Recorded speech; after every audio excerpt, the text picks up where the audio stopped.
এই যে ঢাকায় এয়ারপোর্টে আগুন লাগছে, কথা কন না কেন? ঢাকা বিমানবন্দরে আগুন লাগছে, দেখেন নাই? প্রবাসী ভাইদের কোটি কোটি টাকার মালামাল পুড়ে শেষ হয়ে গেল। কি ভয়ঙ্কর আগুন! ঢাকা এয়ারপোর্টে আগুন লেগেছে, এত দ্রুত সেই আগুন ছড়িয়ে পড়েছে, পুরো আকাশ যেন অন্ধকার কালো হয়ে গেছে। প্রবাসী ভাইদের চোখের পানি অঝরে কান্না করতেছে, তাদের কোটি কোটি টাকার মাল মুহূর্তে আগুনে পুড়ে কয়লা হয়ে গেল, ছাই হয়ে গেল, পুরো জীবনের স্বপ্নটা পুড়িয়ে গেল। কি দাউ দাউ করে বিভৎস আগুন জ্বলতেছে বাংলাদেশের এয়ারপোর্টে। কথা বলেন না কেন আপনারা? এদেশে মাঝে মাঝে আগুন লাগার ঘটনা ঘটে, কিছুদিন আলোচনা সমালোচনা হয়, আবার যে সেই।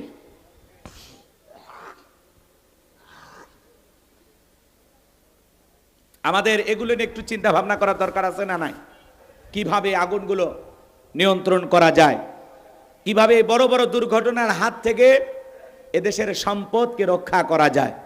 বিশাল বড় বড় বিল্ডিং গুলোতে আগুনে জ্বলে যাচ্ছে। কয়েকদিন আগে চট্টগ্রামে একটি ফ্যাক্টরিতে আগুন লাগছে, সেখানেও পুড়ে কোটি কোটি টাকার সম্পদ শেষ হয়ে গেল। আজকে আবার ঢাকার এয়ারপোর্টে আগুন, মাঝে মাঝে আগুন লাগে। কিন্তু আমাদের একটা বিকল্প পদ্ধতি খুলতে হবে, চিন্তার পরিবর্তন আনতে হবে, যেগুলো কিভাবে নিয়ন্ত্রণ করা যায়। সে ফায়ার সার্ভিসের লোকজন আসতে আসতে পুরো শেষ। হ্যাঁ, ওই পাইপ সেটিং করতে করতে ওদের পুরো শেষ। কথা কন না আপনারা? এই জন্য এগুলো বিষয়ে আমাদের একটু সতর্ক হওয়া দরকার, সাবধান হওয়া দরকার। এই অনাকাঙ্ক্ষিত দুর্ঘটনাগুলো হাজার হাজার মানুষের স্বপ্ন পুড়ে যায়, কত মানুষের দেহটা জ্বলে পুড়ে মুহূর্তেই শেষ হয়ে যায়। কথা বলে ঠিক কিনা? আল্লাহ সমস্ত বালা মুসিবত থেকে আমাদের প্রিয় মাতৃভূমি বাংলাদেশকে আপনি হেফাজত করুন। জোরে বলুন আমিন। আরেকটু জোরে বলুন আমিন। আল্লাহ এদেশের শান্তি ফিরাইয়া দাও। জোরে বলেন আমিন। আল্লাহ তোমার রহমত নাজিল করো। জোরে বলেন আমিন। আল্লাহ সমস্ত গজব বালা মুসিবত থেকে আমার দেশটাকে তুমি হেফাজত করো। একটু চিল্লায় বলেন আমিন। আজকে ঢাকায় আগুন, চট্টগ্রামে আগুন, মাঝে মাঝে দেখবেন এখানে সেখানে আগুন লেগে, আহা কি ভয়ঙ্কর আগুন, জ্বলে পুড়ে শেষ হয়ে গেল কোটি টাকার সম্পদ চোখের সামনে। আমার ভাইয়েরা, তাহলে মাঝে মাঝে স্বপ্নে দেখেন আগুন লাগছে, ঘুমোর থেকে ওটা কি আগুন খুঁজে পাওয়া যায়? কথা বলেন না কেন? স্বপ্নে দেখেন আগুন লাগে, বাড়ি ঘরে পড়ে গেছে, ঘুমোর থেকে ওটা দেখেন না সব ঠিকই আছে। মাঝে মাঝে স্বপ্নে দেখেন আপনি মারা গেছেন, আপনার বিবি সন্তানেরা কান্নাকাটি করতেছে, ঘুমোর থেকে ওটা দেখেন না বেঁচে আছি। কথা কয় না? স্বপ্নে মারা যাননি দুই একবার? আমি বহুবার মারা গেছি স্বপ্নে। স্বপ্নে একদিনও মরেননি? ডেলি মারা যান? যাক, আপনার জান শক্ত। আমার ভাইয়েরা, স্বপ্ন তো স্বপ্নই, মাঝে মাঝে অনেক উল্টা পাল্টা স্বপ্ন আমরা দেখি। যুবকেরাও স্বপ্ন দেখে, যারা অবিবাহিত যুবক ঘরের চার দেয়ালের মধ্যে নায়িকাদের ছবি ঝোলায় রাখছে, ঘুমানোর আগে ওই নায়িকাদের ছবি দেখা নফল মনে করে, ওই ছবির দিকে তাকায় আর বলে আহারে এরকম একটা সুন্দরী যদি বউ পাইতাম জীবনটা ধন্য হয়ে যেত। ঘুমের ঘরে স্বপ্নে দেখে নায়িকা বুকের ওপর।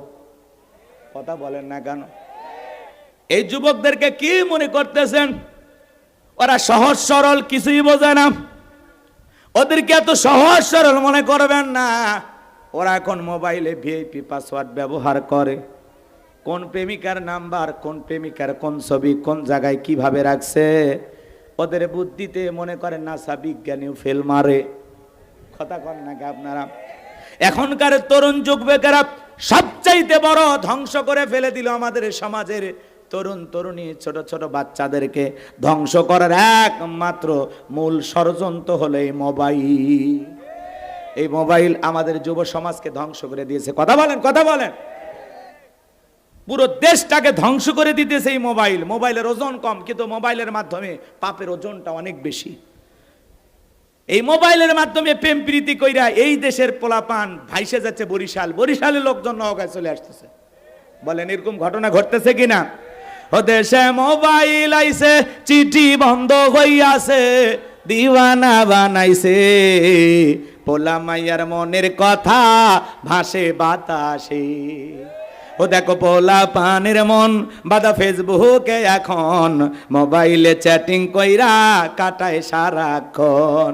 এই মোবাইল পাইয়া দেখো মদনের মাইয়া, এই মোবাইল পাইয়া দেখো মদনের মাইয়া কি কাণ্ড ঘটাইছে, স্বামী সংসার রাইখা নাকি পালায়া গেছে, স্বামী সন্তান রাইখা নাকি পালায়া গেছে। কথা বলে, 2 বাচ্চার মা 4 বাচ্চার মা পরকীয়া প্রেম করে আর একটা পরপুরুষের হাত ধরে পালিয়ে যায়। যে নারী স্বামী রেখে সন্তান রেখে আর একটা পরপুরুষের হাত ধরতে পারে, ওটা নারী জাতির কলঙ্ক। আপনাদের নওগাঁয় অবশ্য শুরু হয়নি এগুলো, এগুলো ভারতে চলতেছে। স্বামী আছে, সন্তান আছে, এরপরে আর একটা পরপুরুষের হাত ধরে যে নারীরা পালিয়ে যায়, পরকীয়া প্রেমে আসক্তি হয়, মনে রাখবেন এই সমস্ত নারীরা এই সমাজকে ধ্বংস করে দিচ্ছে। কথা বলে ঠিক না?